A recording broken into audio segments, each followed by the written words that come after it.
have survived cancer or are living with alopecia, these services can help recreate the brows that they've lost. So joining us now, Kobe Ellis from EBK Beauty, with how she is using her skills to help people out. Thank you for being here, Kobe. Hi. Okay, so we got to get to this. What are you doing right now? Well, right now I'm depositing pigment into the brow slashes that I've made in her brows. Okay, so you made that's the first step? Yes, made slashes in the brows, and then you deposit the pigment.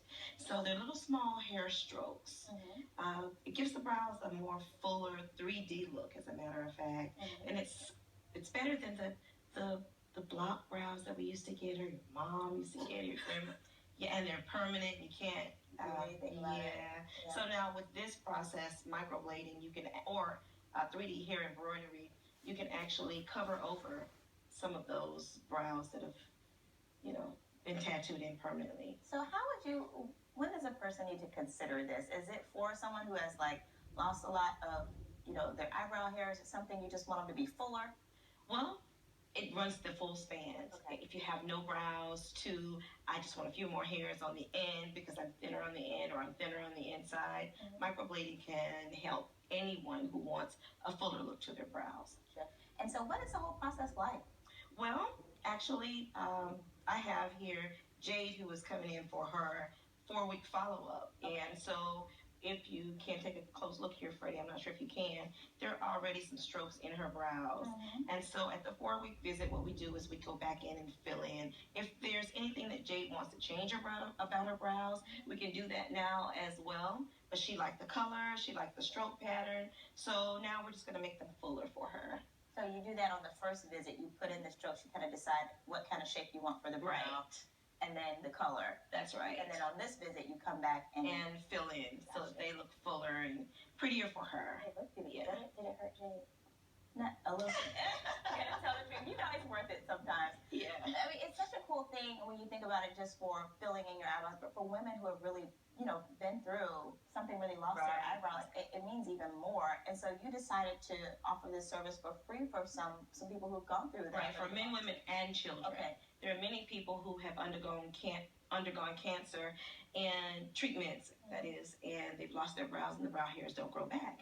Then you have people who have trichotillomania, where they pull their hair out, or alopecia, where it just comes out. So for every Tuesday, Wednesday, and Thursday for the month of February, the entire month, I'm going to do 2 people free. So you got to call in, hurry. Call in, and you just don't show up. You got to call in in advance. This is so cool. What made you want to start doing this kind of work? Well, actually, my mom underwent cancer treatments, maybe some 10 years ago now, but her brows never came back. So when I found out about this, I said, Mom, this is a great idea. And she says, oh, darling, yeah, okay. But she was afraid of the tattooing process, but once I did it, she loved it. And so I said, okay, good, this is going to stick. This is really good. It's going to help a lot of people. So. You think a lot of people might feel like your mom felt like they're afraid to try it a little bit? Absolutely. She was mortified, even of the pain and things like that and how it's going to turn out. But she knows that I'm really good at drawing. Brow art is something I've been doing since I was 12. I started with threading. So she trusted me. Careful about that, making sure you have somebody who can draw them on. Because listen, this is going to catch on really fast. So before you know it, there'll be nail shops doing it, hair supply stores, anywhere you can duck off. But at the end of the day, what you really want to search for is someone who has the talent for brow art. Not just a makeup artist, but someone who has the talent. So I would always tell anyone to do your research. It's really important. Say, show me pictures over and over. Let me talk to someone. Things like that make a difference. Well, these look great, and we're excited to see how they turn out. If you're interested in finding out if you, first of all, want to get your brows done, or maybe you qualify for those free services that she was talking about, you can call her salon, EBK Beauty. The number is 904-568-5242. And if you need to get that number again, we put a link to her website and all the information on the morning show page of news4jax.com. Nikki? All right, thank you, Kamasi. Well, if you're